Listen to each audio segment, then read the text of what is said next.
लोकनेते शामराव पेजे साहेबांना आज आम्ही सगळ्यांनीच अभिवादन केलं आहे। कारण रत्नागिरीतलं शामराव पेजे साहेबांच्या रूपानं नेतृत्व दिल्लीपर्यंत पोहोचलेलं होतं।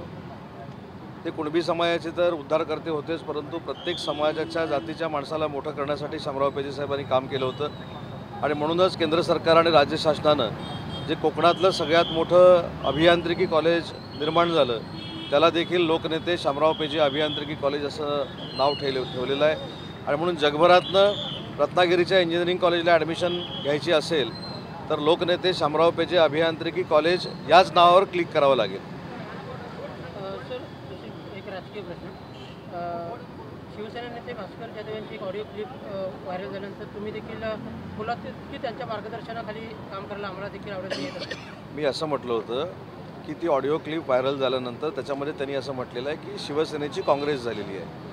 मी असं म्हटलं की शिवसेनेची ऑलरेडी 3 वर्षापूर्वीच काँग्रेस झालेली असल्यामुळं माननीय एकनाथ शिंदे साहेबांच्या नेतृत्वाखाली आम्ही उठाव केला आणि खऱ्या अर्थानं वंदनीय बाळासाहेबांच्या विचाराच्या शिवसेनेमध्ये आम्ही सगळे धनुष्यबाण घेऊन काम करतो आहे। खऱ्या अर्थानं विचारांचा वारसा हा बाळासाहेबांचा आम्ही जपतो आहे। आणि ही जी काही कुचंबणा आज भास्कर जाधव साहेबांची होते तीच 3 वर्षापूर्वी आमची झालेली होती, म्हणून आम्ही उठाव केला होता। तर मी असं म्हटलं की माननीय एकनाथ शिंदे साहेबांच्या नेतृत्वाखाली ज्येष्ठ नेते भास्कर जाधव साहेबांचं जर मार्गदर्शन आम्हाला मिळालं तर ते आमच्यासाठी मौलिक आहे।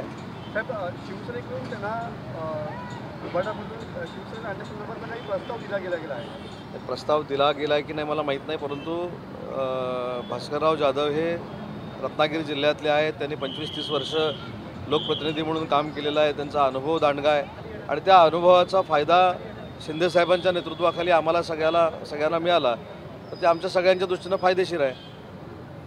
साहेब, सईद अली खान यांच्यावरती हल्ला झाल्यानंतर आपल्याला जातीय रंग देण्याचा प्रयत्न केला जातोय। जितेंद्र आव्हाड असं म्हणाले की कदाचित हा नाही, हल्ली विरोधकांना प्रत्येक गोष्टीचं जात धर्म याच्यावरच राजकारण करायचं आहे।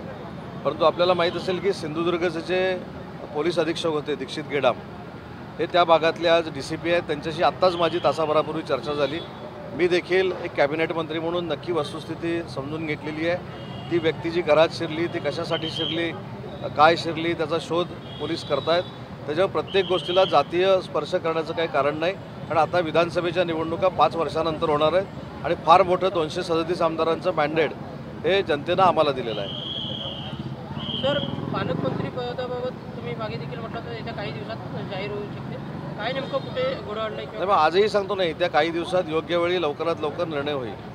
सर, एक मुद्दा असा आहे की नवीन जिल्ह्याची निर्मिती केली जाणार आहे अशी चर्चा सोशल मीडियावरती सुरू आहे।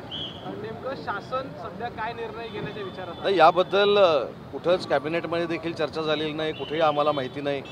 परंतु माझं एक मंत्री म्हणून मत असं आहे की जर जिल्ह्याची निर्मिती करायची झाली, मध्ये 4 असतील, 5 असतील, तुमच्या यादीमध्ये असलेले 21 असतील, तर त्या जिल्ह्याचं इन्फ्रास्ट्रक्चर पहिलं तयार असलं पाहिजे। तिथे जिल्हाधिकारी कार्यालय तयार असलं पाहिजे, तिथली न्यायालयीन व्यवस्था ही तयार असली पाहिजे। आणि ती व्यवस्था तयार करून जर आपण जिल्हे जाहीर केले तर इन्फ्रास्ट्रक्चरची वानवा होत नाही आणि लोकांना देखील फॅसिलिटी अतिशय चांगल्या पद्धतीने मिळतात। आणि म्हणून नवीन जिल्हे निर्माण करत असताना पहिलं इन्फ्रास्ट्रक्चर रेडी करून जर केले तर मला असं वाटतं की तो जनतेला फायदा होईल। साहेब, आघाडीच्या सरकारच्या काळात धनंजय मुंडे जेव्हा कृषी मंत्री होते तेव्हा साहित्य खरेदीमध्ये काही नियमामध्ये बदल केला। या संदर्भात न्यायालयाने आता राज्य सरकारला विचारलं आहे की नेमके हा साहित्य खरेदी बदलामध्ये निकष काय झालेले म्हणून। पण त्यावेळी सरकार महाविकास आघाडीचं होतं। तेव्हा मला असं वाटतं की जर कायद्यामध्ये बदल केले असतील किंवा नियमामध्ये बदल केले असतील त्यासाठी कॅबिनेटमध्ये यावं लागतं। मंत्रिमंडळाचे प्रमुख हे मुख्यमंत्री असतात, त्यांच्या नेतृत्वाखाली ती बैठक चालत असते। त्याच्यामुळं महाविकास आघाडीमध्ये जे काही घडलेलं आहे त्याच्यावर मी बोलू इच्छित नाही, परंतु जे काही सत्य असेल ते बाहेर येईल।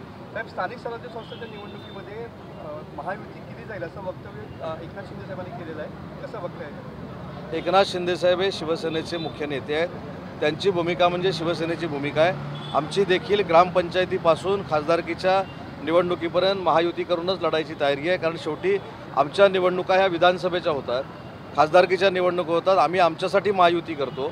आणि ज्यावेळी कार्यकर्त्यांच्या निवडणुका येतात त्यावेळी आम्ही सेपरेट लढतो। त्याच्यामुळं असा संभ्रम आणि गैरसमज कार्यकर्त्यांमध्ये होऊ नये की स्वतःची आमदारकी टिकवण्यासाठी आणि स्वतःच्या खासदारक्या टिकवण्यासाठी महायुती होतात, पण ज्यावेळी स्वतःची निवडणूक येते कार्यकर्त्यांची त्यावेळी सेपरेट लढतात, अशा पद्धतीची भावना महायुतीच्या कार्यकर्त्यांमध्ये निर्माण होऊ नये याची दक्षता तिन्ही पक्ष घेणार आहेत. हे महायुतीतूनच लढणार सर्व. आता दक्षता तिन्ही पक्ष घेणार आहेत म्हणजे महायुतीतच लढणार.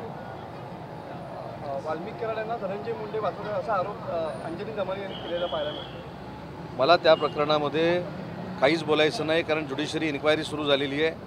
ज्युडिशरी इन्क्वायरीमध्ये देखील जे अध्यक्ष आहेत ते देखील एक मातब्बर न्यायाधीश होते. त्याच्यामुळं मला असं वाटतं की ज्युडिशरी इन्क्वायरी चालू असताना, SIT नेमलेली असताना, SITचे प्रमुख स्वतः IG असताना या पोलीस तपासाबाबत मी काहीतरी बोलणं हे योग्य नाही.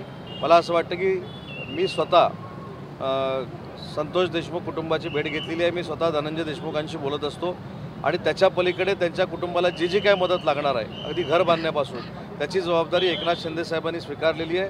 शिवसेना म्हणून आम्ही त्यांच्यासोबत आहोत आणि देशमुख कुटुंबाला न्याय दिल्याशिवाय आम्ही गप्प बसणार नाही. वाल्मिक कराडांचं सिम कार्ड आता परदेशातलं असल्याचं आढळून आलेलं पाहायला मिळतं. थेट कनेक्शन अमेरिकेपर्यंत यांनी त्यांचं कनेक्शन अमेरिकेमध्ये, दुबईमध्ये त्यांचं सिम कार्ड कुठचं आहे हे मला काहीच माहीत नाही. त्याच्यामुळे त्या तपासामध्ये त्यांच्या बाबतीतली अशी भूमिका पोलिसांच्या जर समोर आली असेल तर पोलीस त्याच्यावर कारवाई करतील. आंबेडकरी अनुयायांचा आज लॉंग मार्च पाहायला मिळणार आहे. परभणी ते मुंबई असं लॉंग मार्च असणार आहे. याच विषयात परभणीच्या बाबतीमध्ये देखील माननीय शिंदेसाहेबांच्या आदेशानं मी परभणीच्या त्या कुटुंबाला भेटायला जायचं निश्चित केलेलं होतं, परंतु त्यावेळी ते लातूरला गेलेलं होतं. आणि अजूनही जर त्यांच्या मनामध्ये काही पोलिसांबद्दल किंवा शासनाबद्दल शंका असेल तर शिवसेनेच्या वतीनं आणि शिंदेसाहेबांच्या आदेशाने मी त्या कुटुंबाची भेट घेणार आहे. सर, स्थानिक मुद्दा आहे. अनेक पक्षप्रवेश जे आहेत उबाटामधूनही शिवसेनेमध्ये होत आहेत.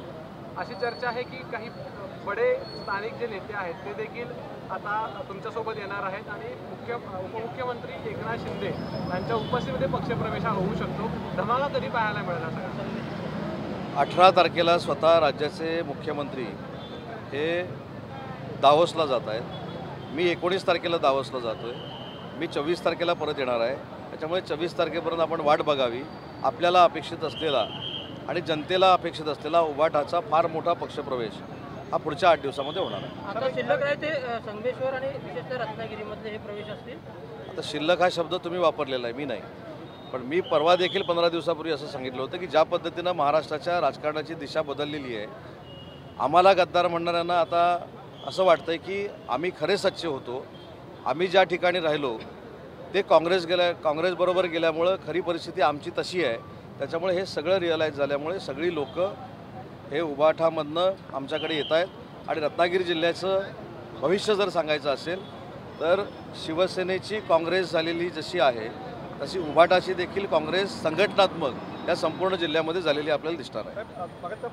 कनेक्शन वापरतो. धनंजय मुंडे जेव्हा कृषी मंत्री होते युतीच्या काळामध्ये गेल्या 2.5 वर्षामध्ये, तेव्हा हे धोरण केलं आल्याचं सांगितलं आहे. या संदर्भात उच्च न्यायालयाने सरकारला मी काय म्हटलं की उच्च न्यायालयाने जे काय निर्देश दिलेले आहेत शासनाला त्याच्या पद्धतीनं तपास होईल आणि त्याच्यातनं जे काय खरं आहे ते बाहेर येईल ना.